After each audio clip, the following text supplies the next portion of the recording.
Good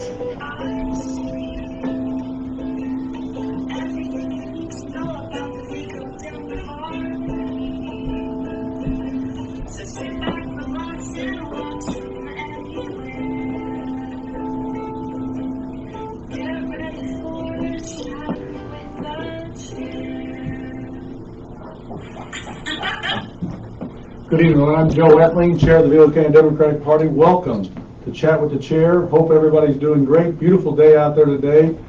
Been an exciting few days for me. I had my oldest daughter married, and then we had a football camp for all the area high school players that my son was hosting. So needless to say, we're operating on a little sleep, but we are high energy tonight because we got an awesome show, and we are glad you joined us, and we have great guests, and we're going to get started with our first guest. Tell our viewers who you are. My name is Rusty Baumgartner. I'm a Deputy Fire Marshal with the City of Terre Haute Fire Department. That sounds like an exciting position. Rusty, tell us a little bit about your background. I've been on the fire department for about 14 years, newly appointed to this position as to do with the IPI division of the department, so it's investigations, prevention, and inspections of commercial structures in the city. So you come in with the new chief then? Yes, sir. So are you as good a fisherman as the chief, is what I'm curious. No, sir. You're not? No, sir. Well, there you have it, chief. Now we know the chief is, he's got a few fish stories, doesn't he? I've heard a couple of them. Have you? Okay, just making sure he's telling the same one. So tell us a little about your background. Where are you from? I'm originally from Clay City. I still live there. Home of the Clay City Eagles. Clay City Eagles. Absolutely. Yes. How do you think they settled on purple as the color for the Eagles? What do you think? I do not know. We're going to get our crew on that. We're going to have our research team investigate that, and we'll have an answer probably 6-7 years. But go ahead. So, grew up in Clay City. I'm assuming Clay City High School. Mm-hmm. All right. And then you still live in Clay City. Yes. Very nice. So, tell us about what got you interested in becoming associate with the fire department. Shortly after high school, I joined the Army and was deployed with a member who became a member of the fire department, and then he convinced me to apply. Is that right? Yes. Are you still speaking to him? Yes. Very nice. So how long have you served in the Army? 6 years. Army National Guard. Yeah. Wow. And you were deployed how many times? Just once for a year. Well, we appreciate your service. Well, thank you. And so when you completed that service, is that when you started with the fire department, or was it before that time? Yeah, shortly after, I come back in 2006, and I began my career with the fire department in 2007. So what was the job like at that time as far as the training necessary to begin your role as a firefighter? So in 2007, it was similar to the academy that we have now. It's about a 3 to 4 month academy, going through several weeks of training to get firefighter 1, 2, other certifications such as technical rescue, and then EMS training as well. So we were the first group that was required to become paramedics, since they offer ALS paramedic transport service now in the fire department. And now everybody after that is also required to become paramedics as well. So when you say the first group, so is classes, is that what it would be, or you're hired in as a class or a group? Or? Yes. So there was 13 of us, or 12 of us, sorry, that was hired in 2007, and then usually there's class sizes of anywhere from 5 to, I'd say probably 13 is the largest one that I know of since then. They come in groups. And so your class or group was the first group or class that required that paramedic training? Yes, there were other paramedics on the job before that, and it was in the beginning stages of the ALS transport service for the city. But then they were going to require more numbers of paramedics. So what did you think of that requirement? It was a lot of work, yes. Yes. But, I don't know. I didn't know what a paramedic was whenever I got hired on the fire department, Sure. but I quickly found out. So did that mean that everybody worked a rotation on the ambulance, or not necessarily? It's a bid position, but it is everybody has their time on the ambulance. Yes. Okay. And I guess over the course of the years you've been on there, have you felt that that requirement about the paramedic training is a good one? Yes, absolutely. And is the Temple Fire Department unique in that way with regard to that requirement?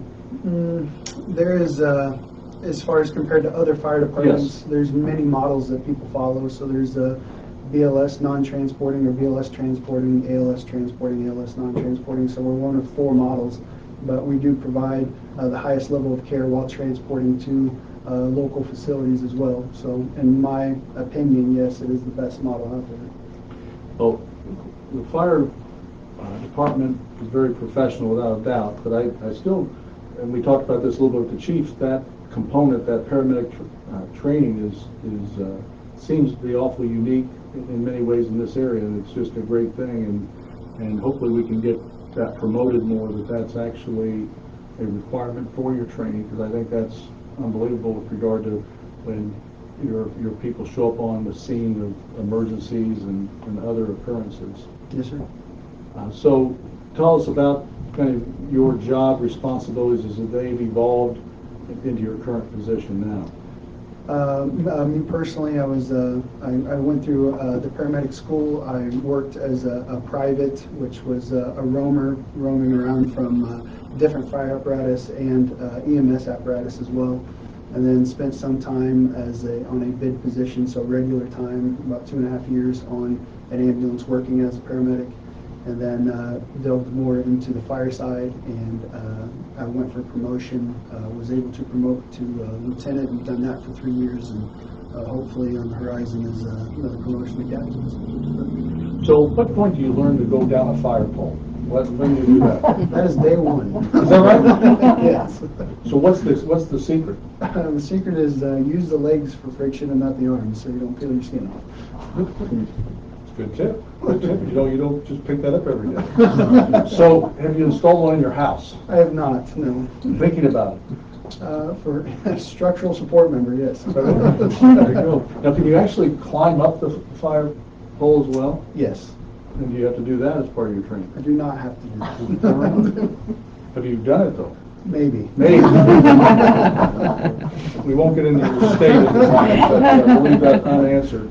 Are there anybody that goes through the training that can't do down the fire pole? Is that Yes. is that right? There are some uncoordinated firemen, Is that right? There you have it. Maybe we'll have to do that. We've got all these various ideas with taking the chat remote. That might be one to see how you can go down a fire pole. My money's against it, but it'd be worth trying, probably. So that's a good one. So, where would your office currently be located then? So it's 25 Spruce Street at the main headquarters Main for headquarters. the fire department. And so, talk about your current responsibilities and duties that you have in your current role. So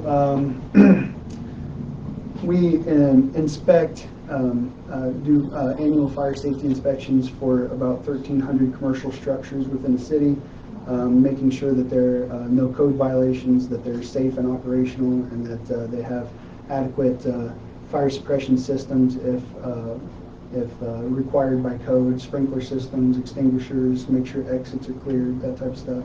And then the prevention side of it is in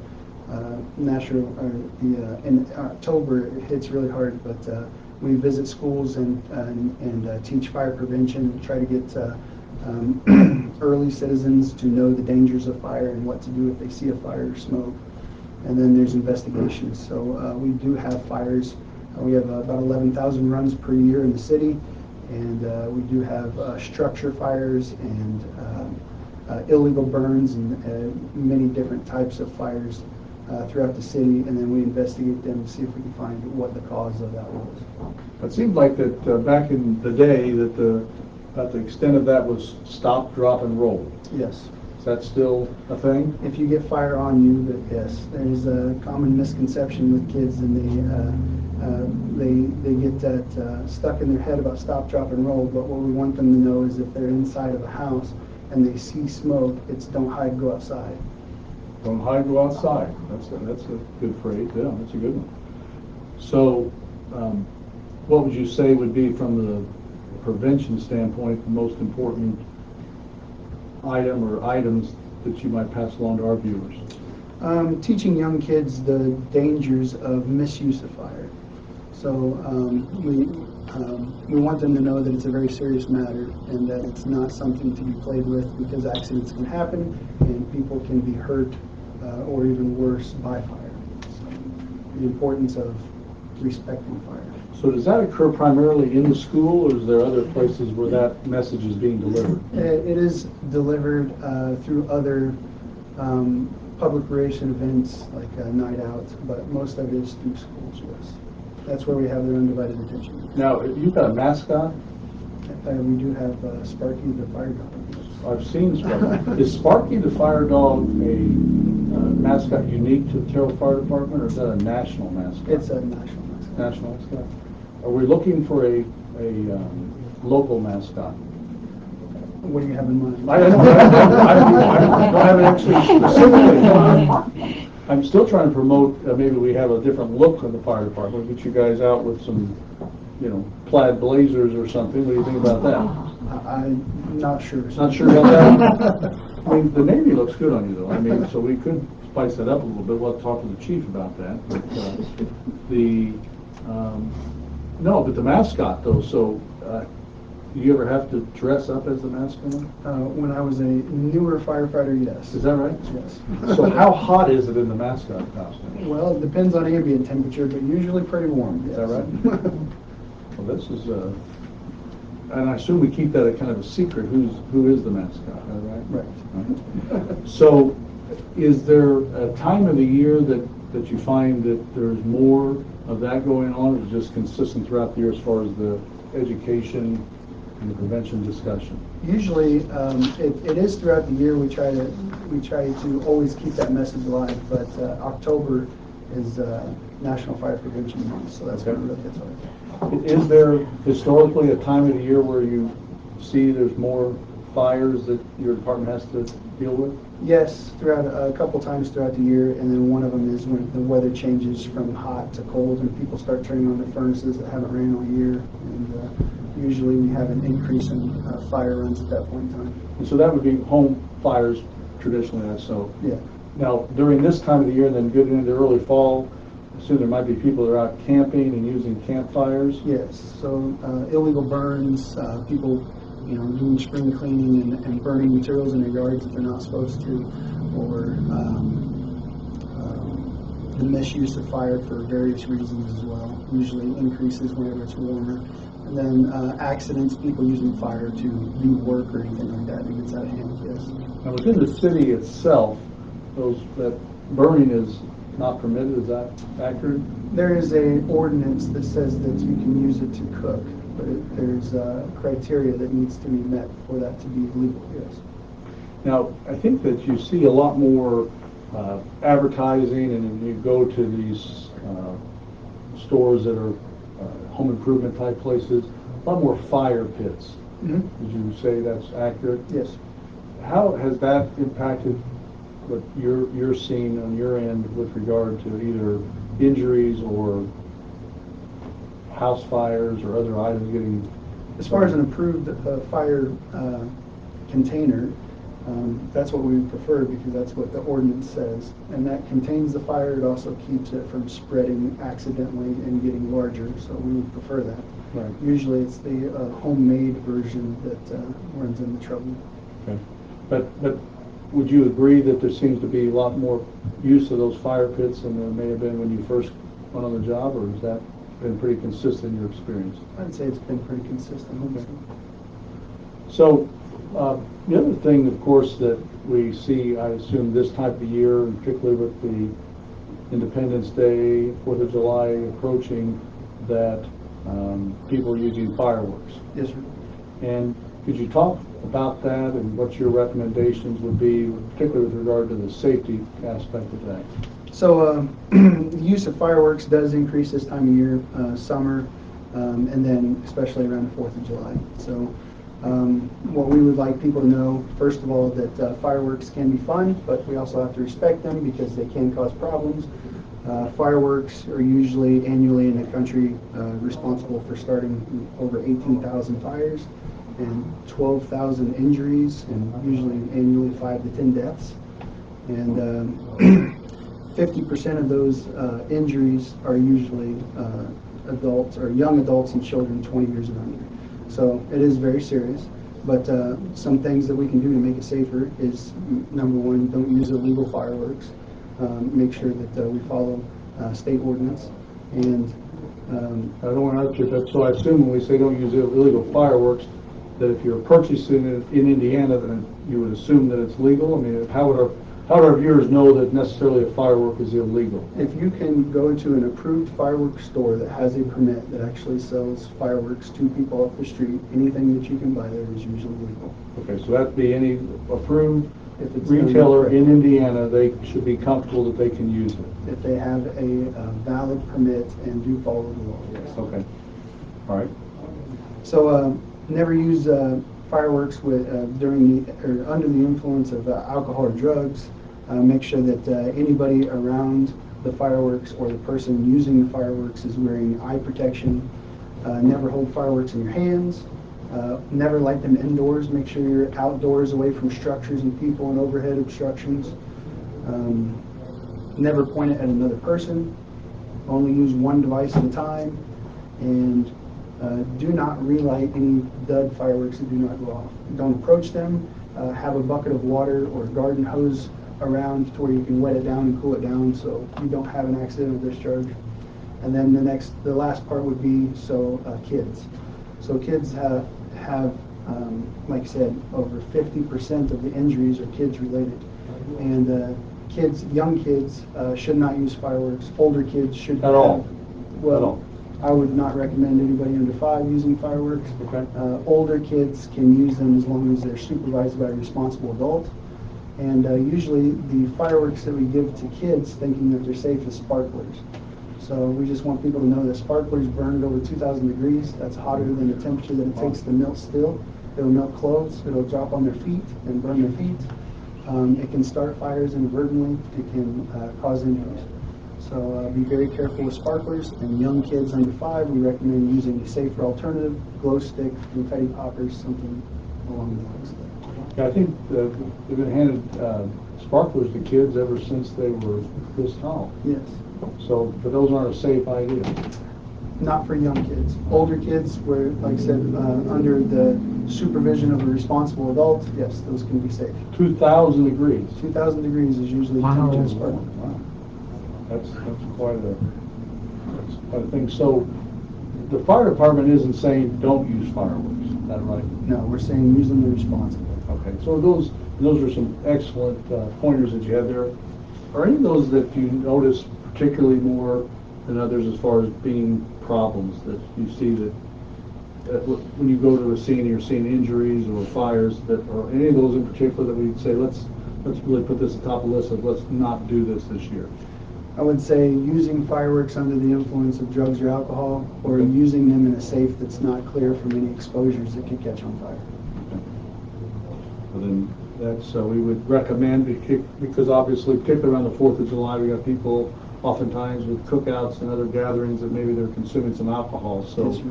if they're going to have fireworks, we recommend that they're just like we have a designated driver, maybe we have a designated fireworks Technician. technician. Yes. So that might be a good thing that we can promote.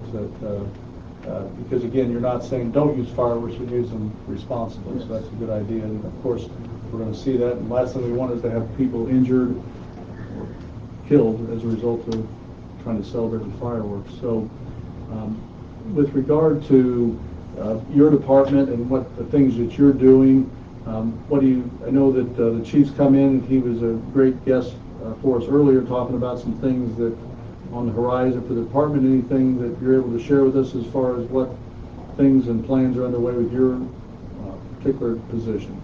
As far as anything specific, I think that I am not for sure exactly. I can't speak on behalf of the chief. Sure. But I do know that progression is very important to him, and providing a higher service than we did yesterday, and always getting better at our craft. Very good. And in your particular position, is there ongoing training that you've got to participate in, or does it change your focus of what you're doing right now? As far as this new position for me personally, yes, there's always ongoing training for the regular guys, or being a regular guy on company, you're required to do annual so many hours of fire and EMS service training as well. And then as far as being in this new inspection and investigator role, there's always more certifications and more experience to work towards.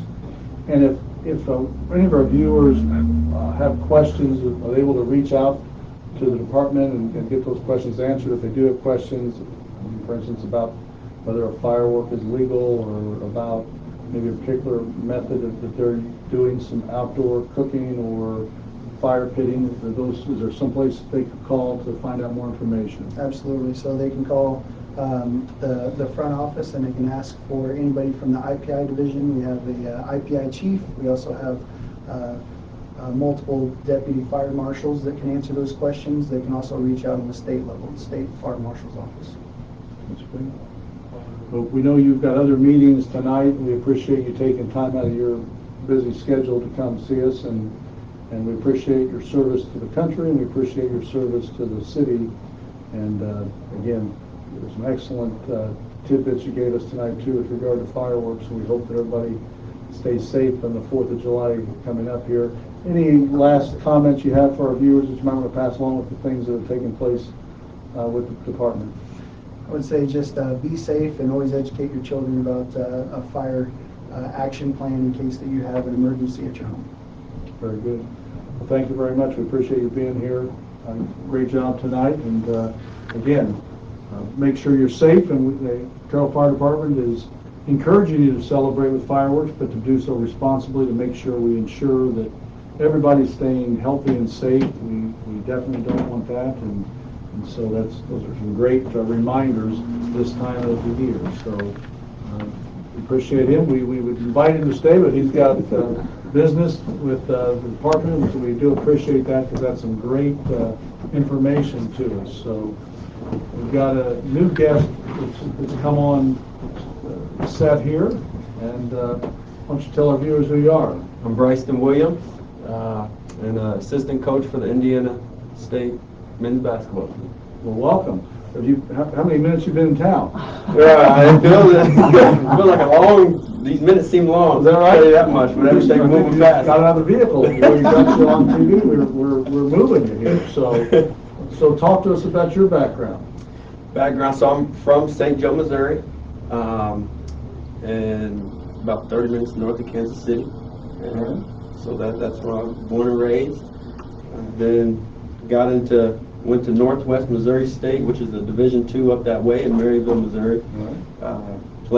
Was a grad assistant there, and then got into coaching after that. You look young enough, you used to be a player. I guess looks good for you. So that's tremendous. So after your playing career, you got into coaching. Talk to us about that. So, for me, coaches have been my mentors and guided me along the way to where I'm at now.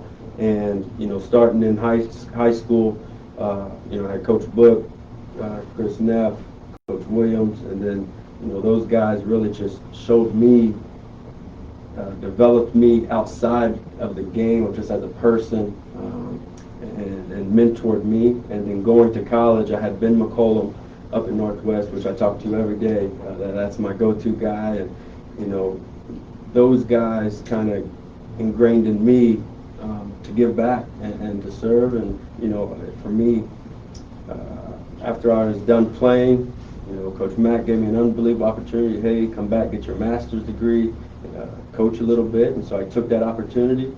After those 2 years, there was a G League team, the Iowa Energy, which is with the Memphis Grizzlies development team. And a coach that was taking over there was in our conference when I was a player. And so he kind of knew me from playing days, and he's like, Coach Mack reached out to people, was like, hey, got a guy, there's a spot. And Matt Willie gave me an opportunity, and I joined the professional game right out of college. Wow. So you've pretty much gone from playing to coaching without any real Right into it, yeah. That's good. Well, what did you get your master's in? Applied health science with emphasis on health and wellness.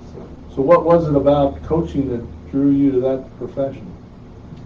Well, I thought always, learning the body, learning, it's a part of life. That's who we are, and we got to take care of our body. And if I'm going to be in the basketball world and give our players and younger kids information and education of our body, I feel I need to be aware of it and kind of know how it works.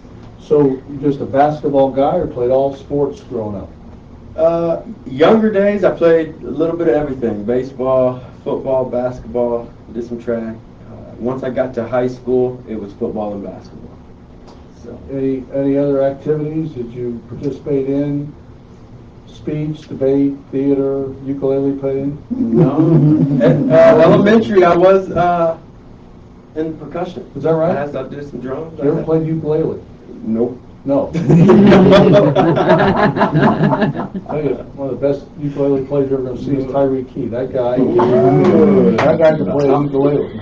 Yeah, we're gonna have to set that up. It is something. It's something to behold. That guy can play ukulele like nobody's business. So you went right in the professional game, and how was that experience? It was very eye-opening and educational for me because I got in it at a young age, and when I got to the G League, you're with players that are your age, and these guys have been coached by, they've been at Kentucky and Duke and North Carolina and Kansas, and these Hall of Fame coaches. And so for me, I had to push myself to another level of educating myself in the basketball realm. And make sure I know what I'm talking about, because these guys are coming from unbelievable coaches. And so it pushed me to educate myself to understand the game more and in depth. And what would be the key things that you did to do that, would you say? You be a sponge. Watch a lot of film, listen to a lot of coaches, interview a lot of coaches, and then went with the mindset of, I don't know anything. And just listening. After you kind of interview a lot of coaches and successful coaches and people, there will be key things that you keep hearing and that will repeat itself. And so for me, it was just, take those things and those golden nuggets, I would call it, and add them to who I am and into my personality and to my coaching. It's just kind of how I am as a coach. So how long were you in that position then? 2 years. I was in the G League, Okay. and then ended up getting a job with the Detroit Pistons for 3 years as an assistant coach, player, and emphasizing player development. The Detroit Pistons. Yes, Yeah, there we the go. Detroit Pistons. So were the Pistons still the bad boys at that time, or not so much? No, a little bit before me. I didn't know if that just continued on. Or no. We changed the game a little bit, I guess. Yeah, they're a little nastier, a little rougher. Okay. So how was that experience then with the Pistons? Unbelievable. It really was, because when you get to that level, you get to learn. I probably learned so much from the players, because again, with me, I always try to be a sponge, and you get these guys: Derrick Rose, Blake Griffin, Wayne Ellington, Corey Joseph. These guys have been Zaza Pachulia, like, with great teams and great organizations, and they've had 10, 12, 13-year careers, and so they've seen it all, and they've again been coached by the best at that level. And so for me, as a player, I'm trying to learn what they see. I'm trying to pick their brain. Why would you run this here? Why would you do this? Or what makes sense in this action, or the gameplay, and ask them, because they're the ones in it. So what was your primary responsibility at that time at the Pistons? Player development. So basically, any on-court work of dribbling, shooting, passing. So when we miss shots, I guess you can blame me too. That's a piece of it. But so on-court stuff, and then game, breaking down film for players. Okay. So needless to say, you had a lot of direct contact and interaction with the players then. Yes. So that had to be, like you said, quite an opportunity to, when you're a sponge, as you said, Yeah. gather information. And so do you categorize all that, keep a notebook? How do you index that kind of information? As much as I can, I take notes. Okay. You know, if you hear something, try and, think of key words or key phrases, or, try to remember that, and then right after practice, I go in the office, write it down, come back out, and then help somebody shoot. But write down as much as I can, and take notes anytime I can. Now, during your playing days, were you a point guard? More two guard or off guard. Okay. Didn't handle it well enough. Okay.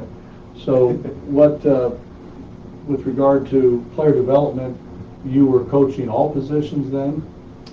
Or developing all positions, if you will? That's with the Pistons? Mainly the guards and wings. Okay. Were kind of my guys that I worked with. Okay. And so was your playing experience a help with regard to doing that? Yes, because number one, I had an unbelievable coach that allowed me to learn the game, and he kind of took it to another level. And I got to see a lot of actions and things at an earlier time frame in college. And playing the game, I think you get the quotations, what we use as feel. It's like, it's not always black and white, it's not always this or that. It's sometimes you just gotta feel the game and let what does your gut tell you and feel it. And so from that aspect, when you do something and you experience it, you kind of get a better idea of what you like. And so from playing it and then going to try and teach it, that's why I ask those guys quite a bit, like, what does it feel, what feels right for you, what feels, because there is no just one answer. Obviously a lot of successful players have done it different ways. And so for me, it was just about sticking to your strength as a player and trying to, whatever feels best for you, let's put you on that path. So in that position, are the responsibilities primarily at practice or before games, or do they also extend into the games? And what's that? My bad. In the development, the player development position? Oh, it's every aspect of the game. Okay. It's every aspect, even in games. So what I did with our very young guys that may not play as much, or they may not play at all, what I did was to keep them engaged on it. Because when you're not playing as a player and you're not going to play, you can disengage. And you start looking into the fans and you start looking at other things. And so what I would do as an assistant is maybe a random timeout. I go to this player and like, what's the score? Without him, don't look at the clock. Like, you have to be engaged in the game because you never know when your opportunity is going to come.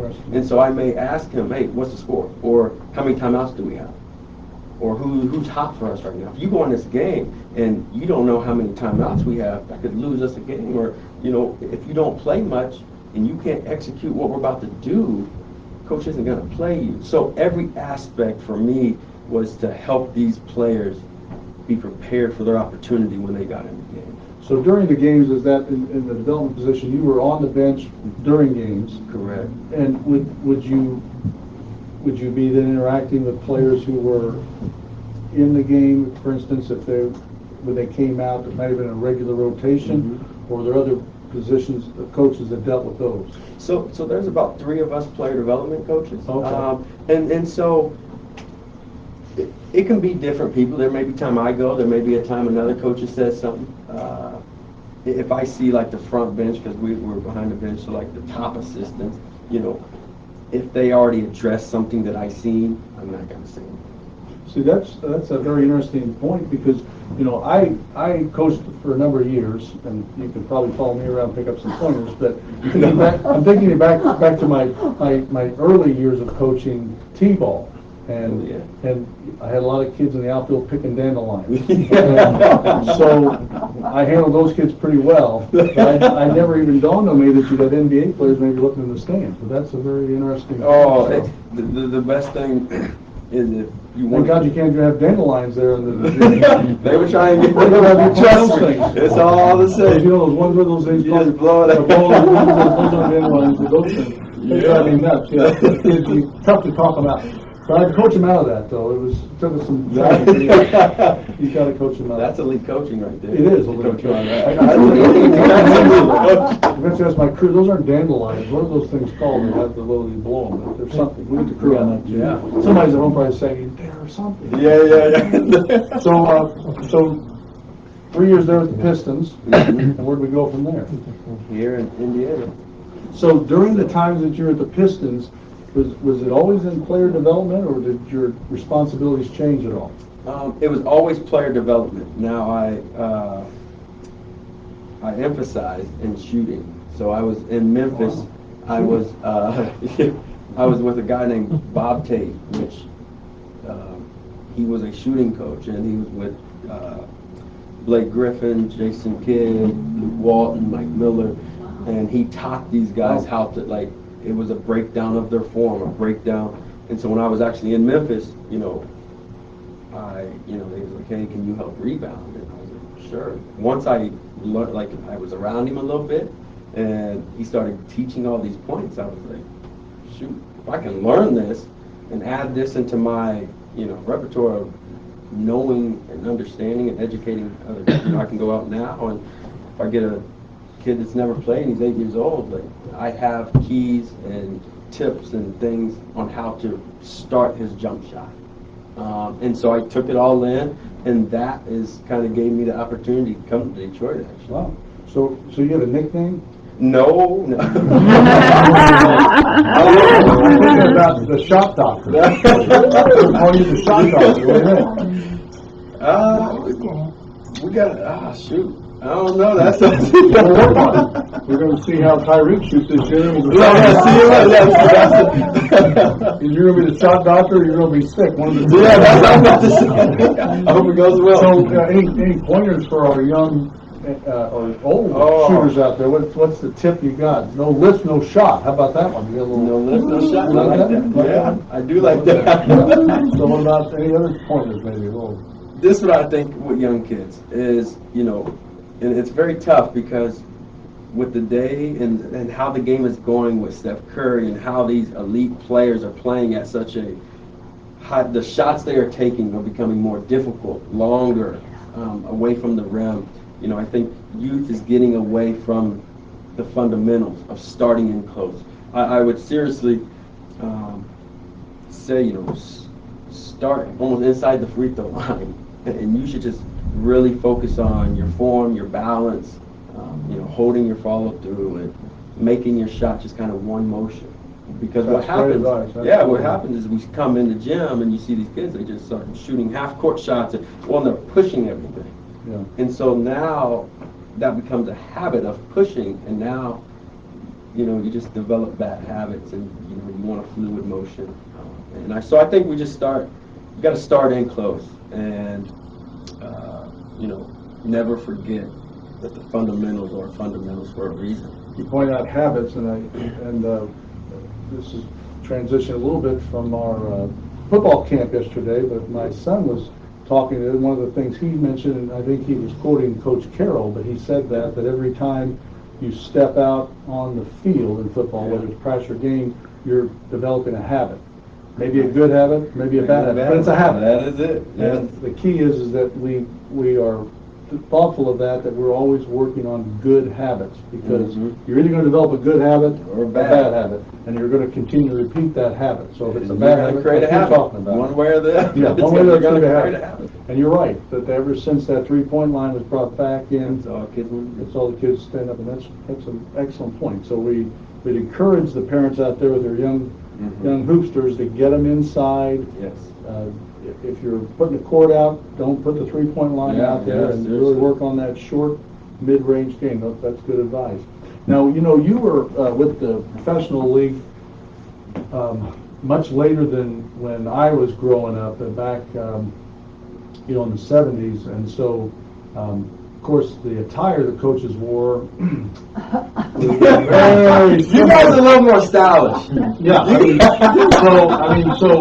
What are you thinking? Your attire on the bench? Are we thinking about the plaid, or not so much? Oh, I'm plain. I'm just plain colors. Plain colors? That's me. Yeah. All right. Yeah. I do like that. Do you like it?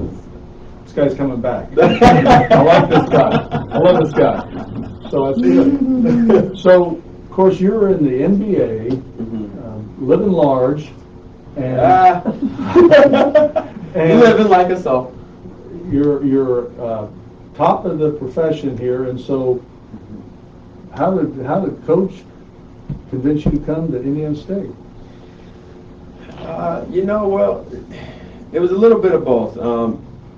For me, seeing that level and wanting to give back again, kind of going back to earlier, coaches have always been mentors to me. And just looking at how the game is going in college is, with the recruiting and the transfers of schools that these guys are going through, for me is to give back to these kids, number one, just knowledge of whether if it's their game, their skills of playing, shooting, dribbling, if it's their body of nutrition and lifting, if it's the mind of just, thinking positive, getting past adversity, or, if it's just as the person with high character and, just being a good person in life. And that's why I wanted to come back to the college game. And, connections happen, and Josh, actually, Coach Schertz took the job here and had an opening. And so we talked quite a few times on the phone, and, and that's what I told him. I just want to come help build an unbelievable program, get great kids here, and coach basketball. And So did you have a previous interaction with Coach Schertz then before you're now here? Had you had coached with him before? No. Okay. I actually just, do phone calls, but I've never met him in person before I took the job or anything. It was just phone calls, and, I thought we lined up on a lot of things. I thought, what he believed in and what he wanted for this program was things that I valued also. So watch that guy on the tennis court. Okay. Uh-oh. Yeah, don't get any money on the line with him. He's gonna trick you. Yeah, he's gonna trick you. So just be careful around that guy. So getting a chance to work on this level and recruiting is going to be a little different than what you've experienced recently. But I'm assuming that obviously the impact that you've had and the ability to work with players at the NBA level has got to give you just automatic credibility with these guys coming in Indiana State. They may look at it that way. I don't. It's my job to give it to them, and hopefully 4 or 5 years down the line, they say, Coach Williams impacted my life. I don't know. I have my knowledge that I have, and I go about life in a certain way. But hopefully, in the future, a guy like Tyreek will say, hey, man, Coach Williams impacted me and helped my game and built me as a person, and he impacted me. But he calls you the shot doctor, though. That would be something. He wouldn't call it that. So I'm curious, though, in the NBA, are you actually changing guys' shots in a significant way? Yes. We went through it. So Bruce Brown was one of the guys we worked with. I worked with quite a few. In Detroit was Bruce Brown and Saban Lee from Vanderbilt. But Wayne Selden was one in Memphis, Wade Baldwin, Terrell Martin. There's quite a few guys, and we literally break down from step one to how you hold the ball. Wow. And how your feet are, and how you're going to bring it up, and how you release it. Every aspect of it, from literally how you hold, how your hand positioning on the ball. That's amazing. That's level. So how long have you been on the job here? What time is it? Not even a month. Probably 20 days. Is that right? So have we found your place in Terre Haute yet? I do have a place here. Finally got that. Do you know what side of town you're on? I want to say I'm on the east side. Right, By Birch Grove. Right now I'm in the Candlewood Suite for about 2 months. There you go. But they're taking care of me there. That's good. They are. That's good to hear. And the free coffee is unbelievable. So can we get you to stay and move over to the couch? And we've got another one of your players here. This guy, he's a celebrity. They've got a town named after this guy. Oh, man. So, he's trying to get Terre Haute named after him, too. My son wants to move to town. He says this is Paradise. What do you think about that? That's what he calls it. What do you think about that? I think it is. Is that right? Well, yeah. So he's a former basketball player himself, so we'll get him to come to the chat sometime and see if I can ridicule him a little bit. So talk to us, Tyreek, what's going on here? Just going into summer, doing workouts with the team. Everybody's back for summer workouts, just doing those. We in class this summer? I'm not in class this summer. Nice. So that means you're probably spending 3 times as much time in the gym. I don't know if that's possible for a guy who works as hard as you do, but so have you had an opportunity to meet the shop doctor over here and work with him a little bit? I have. So, been working with him some of the other coaches. Is that good? We get an approval from Tyreek? Well, he's got I mean, that's brownie points right there. That's a good. When a guy in town that says this is the hometown of the guy, you know this guy means something. So what else is the plans with regard to the fall at this point for Tyreek Key? Just getting into grad school, starting on the masters. Like I said, just getting better with the team. Just looking forward to the season. That's good. Now we had some news come down with regard to the NCAA. Any impact that you see that has on players that you're aware of at this point? About the image and stuff. Yes. I mean, I think it's different for everybody.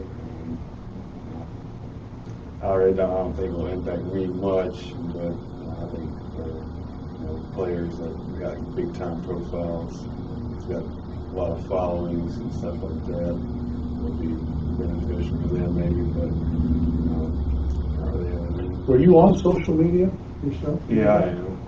Well, should we get you a following here? We can work on a following here. Well, how do they follow Tyreek? Is that? I got Instagram. It's just Tyreek Key. Twitter's Tyreek Key. It's pretty simple. So, Facebook. are you Twitter? Or do you Twitter daily or? No, I'm really not. I just more scroll through and see what everybody else has to say. I don't really post anything much. I do post TikToks with my dog, though. Is that right? Oh, how is the dog doing? He's doing I haven't good. seen you out walking the dog lately, Yeah, so are you he's still been doing busy it? with camp and stuff. Is that it? Yeah. He's almost about to turn 1, so Oh wow, that's I take him to get a birthday pup cup or coming. something. So, yeah, pup cup. Where's the best place to get a pup cup in Terre Haute? I think Starbucks. Yeah, that's pretty good. I gotta Starbucks. That's a good call. Good call. So, TikTok, what kind of TikTok are you doing with the dog? I mean, just different ones. Alright. There's one of them dancing, one of them playing drums. Wow. Just different kinds. Are you directing these yourself? Yeah. Really? Yeah. Do you have any speaking parts in there? No, I don't speak. Yeah, I don't. Just the dog? Yeah, it's literally just a dog. Really? I'm not in it, no. You don't appear at all in these? No. And so, remind our viewers your dog's name. My dog's name's Lewis. Yeah, Lewis. Yeah. Lewis. So, does Lewis have a following? Yeah, he's starting to get up there. I think I got like 1,400 likes Wow. on TikTok. It's not a lot, but Seems it's like a getting up lot. there. Yeah, it's getting up there. So, is Lewis going to have a Twitter account or Instagram? Or not? No, probably not for now. Maybe when he gets a little older. Too young. Too young. So, Coach Williams over here, what do you think that his role will be with the Sycamores? I mean, just like you said, I think he's going to impact a lot. He's coming in from the NBA, so obviously he has a lot of knowledge about basketball. Knowledge that he can share with the whole team. Really just helping us all out. Has he critiqued your shot yet? No, Not yet? Not yet. That's to come, you think? Yeah, maybe. He didn't cry or anything, did he? He just, No. no, you're too good a shooter. He's probably taking notes, got that notebook out. Yeah. He's probably taking some notes, don't you think? He had an interesting point there. I thought, you notice that? You're still young enough that I assume you probably saw a lot of that with the players that you played with. Everybody wanted to get out and shoot 3 pointers. Yeah, I think a lot of it's like YouTube now. I think a lot of kids get caught up watching YouTube and, like you said, seeing Steph Curry shoot Yeah. 40-footers, 30-footers. And I think a lot of that's got to do with stuff like that. Like you said, I think for the kids now, just starting off close and not really worrying about trying to be like an NBA player as soon as possible. But think that would really be beneficial for young kids. Now, you're obviously a very talented three-point shooter, but you finished so well around the rim. Is there something you were doing as a young player, just talk to our viewers about how you, and that you continue to do to be able to do that? I mean, really just, it's usually more, because I'm obviously from a small town, small school, so it's just easy to kind of go by everybody, and just kind of finish around the rim. So I guess it's kind of really where it started. Obviously college was different, had bigger players and stuff like that, so really just trying to just work around the rim. I'm kind of a bigger guard, so just being able to finish around the rim was kind of something I needed to work on when I came here. Coach, you had something to add to that? No, it was just about the shooting and the range of shooting, and I just wanted to bring a point to, this kid's been accomplished, and he's done a lot for this program, scored at a higher level, all-conference kid, and this is a big-time conference, and, we did a workout the other day, probably 30 minutes, 35 minutes, and we didn't go outside the paint. Like, we literally worked probably 15 feet in, and it's all, and this kid has been, again, his accomplishments are impressive, but again, just breaking the game down back to the fundamentals where we didn't shoot 1-3. Like, we didn't go outside the three-point line. So it could be done, but again, that's working on just those fundamentals, the footwork and the pivoting and things like that. And that's one thing that that's why he's good, and that's why he's going to get better, is he's a sponge and he wants to learn. Those are good habits. We're developing That's good habits, right? Great habits right there. Great habits. Habit Right. stacking. That's it. Stacking them, that's right. Just That's one right. day at a time, one workout at a time. That's great. Those are good things. In addition, then, have you started your masters yet, or is that going to be what you'll start in the fall? Yeah, that will be when I start in the fall. So I'll start that.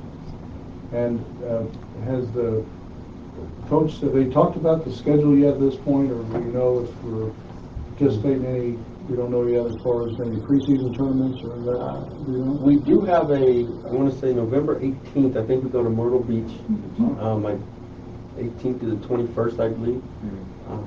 That's the only kind of tournament I know. Now I guess I know why the coach came.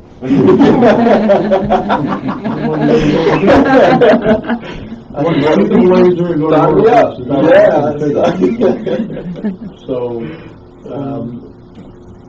beyond that, what the summer hold for Tyree? It's a lot of walking the dog, a lot of getting in the gym, trying to get better. A lot. Yeah, a lot of getting in the gym.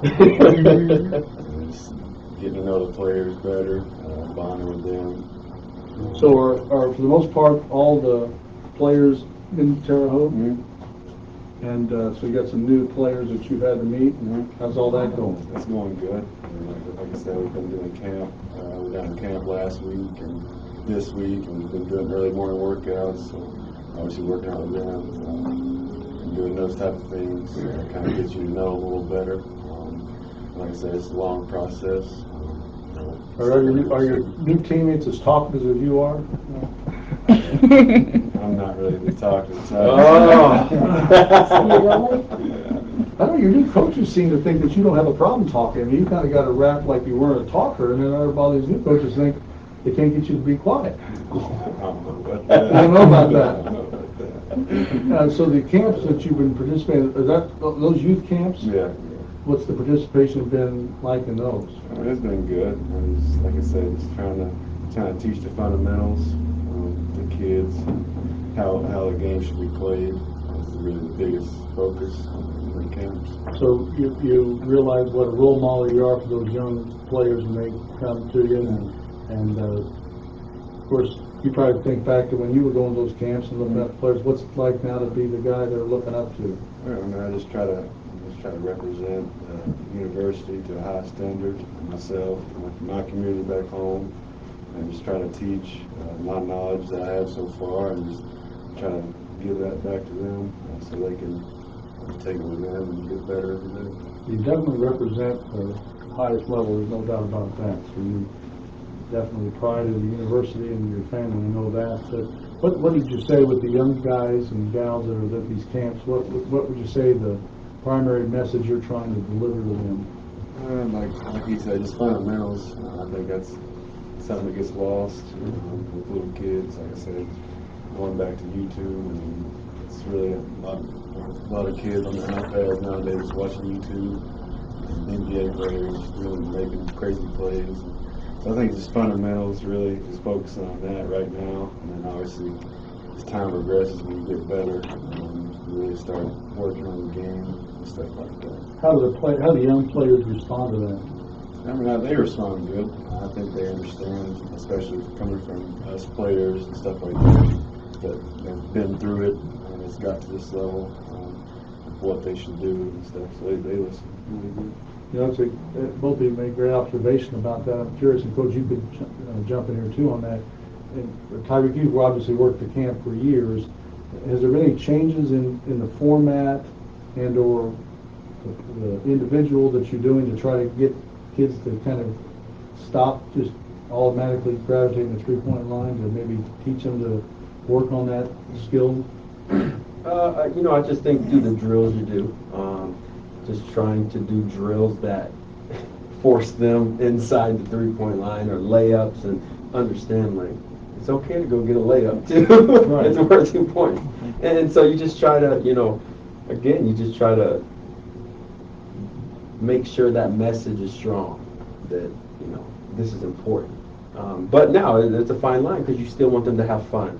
And so when it comes to camps and things, you want them to have fun, but you want them to learn too. So when they leave, it's like, hey, Tyreek or coach or someone, you know, they said this is important. I want to keep. The goal for camps for me is to have kids leave and say, I go home in the driveway or something, and I want to work on this move that he showed, or I want to work on this. And that's the key. When you can get a kid to do that, now they're interested. Now they learn. Yeah, that's great. And if you can teach them that, because, as I said, I'm certain if we took most kids and you walked into a gym and you threw a ball out, they're all just going to gravitate to the three-point line and start shooting. Yeah. So they can go to the Indiana State camp and start saying, I got to get inside and work on, you know, rim flips. Whatever it is, yeah. That would be awesome. So that's great if you're getting that. Now, without getting into the details too much, of course, the offense you're looking to run, you guys are potentially shooting a lot of three-pointers. How does that all comply with what you're, you know, trying to do in the training part of it? Understand your strengths and weaknesses as a player, and then understand your teammate's strengths and weaknesses. You know, if I got a good shot here, but he's a better shooter, and he's open, swing it, let him shoot it, and vice versa. And, you know, just trying to know each other's strengths and try to play to that. So he's talked about your game. Nobody else will hear this. So what kind of games he got running? Can he shoot or not? Yeah, he can shoot. Can he? Yeah. We're going to see. We got to find out. So, any last words of wisdom for our viewers tonight? You know, enjoy life, you know, have fun. Every day's positive, smile, and understand that, be grateful for, you know, whoever's taking care of you, having housing, having, you know, cars, food, whatever it is. Be grateful for relationships. Absolutely. Welcome to Terre Haute. Thank you. How about you, Tyreek? Kind of as he said, you know, just be grateful for what you have. Not every day is promised. And I said, each day just get better at whatever you're doing. Just go from there. It's great to see you. Have we found our favorite eating establishment yet? I've been trying a lot. I've had. Experimenting. I am experimenting. All right, well, we'll leave it at that. We don't want to single out any place yet. We'll give you a few more weeks to determine that. But we appreciate you guys coming in. It's great to see you, and keep that dog on TikTok. So our next chat. Everybody stay safe. Play the music.